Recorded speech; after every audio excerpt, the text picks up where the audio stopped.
इस दिलचस्प विश्लेषण में स्वागत है। चलिए सीधे सबसे खौफनाक पैरानॉर्मल लोक कथाओं की अंधेरी दुनिया में चलते हैं। आखिर सुनसान गांवों के अंधेरे में क्या छिपा है? आइए रोंगटे खड़े करने वाली इन कहानियों के नियम समझते हैं। शुरुआत करते हैं एक युवा शेफ की कहानी से, जो रात 12:30 बजे पैदल घर लौट रहा था। पास में मीठे गुलाब जामुन थे, पर किसे पता था कि ये महक किसी भूखी आत्मा को खींच रही है। रास्ते में एक बूढ़ा दिखा जिसने खाना नीचे रखने को कहा। टिफिन रखते ही वो अचानक गायब हो गया। लड़का किसी तरह घर तो पहुंच गया, लेकिन फिर वो बिना कारण पूरे 3 दिनों तक कोमा में रहा। अब बढ़ते हैं दूसरी कहानी की ओर। ये एक प्रेतवादित गांव के कुएं का बेहद खौफनाक रहस्य है। वहां 2 भाइयों को कुएं में धक्का दिया गया था। उसके बाद रोज रात पानी से भयानक चीखें गूंजती थीं।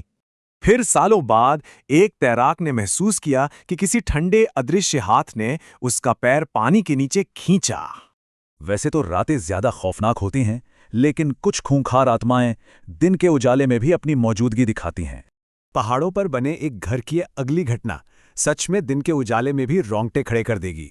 वहां मौसी का शरीर अचानक अकड़ गया, फिर जलने की अजीब अदबू और माचिस जलाने की लगातार आवाजें आने लगी। अगली सुबह उस खौफ का पक्का सबूत सामने आया। फर्श पर जली हुई माचिसों का एक विशाल ढेर पड़ा था। तो सवाल यह है कि अगला शिकार बनने से बचने के लिए स्थानीय लोक कथाओं के नियम क्या कहते हैं। सबसे जरूरी बात, रात के डरावने पहर से बचें और कभी भी अंधेरे में मीठा लेकर बाहर न निकलें, क्योंकि रात 2 से 3 बजे के बीच का वो 1 घंटा पूरी तरह से सिर्फ आत्माओं का होता है। रात 3:17 पर आँख खुले तो कभी इधर उधर ना देखें।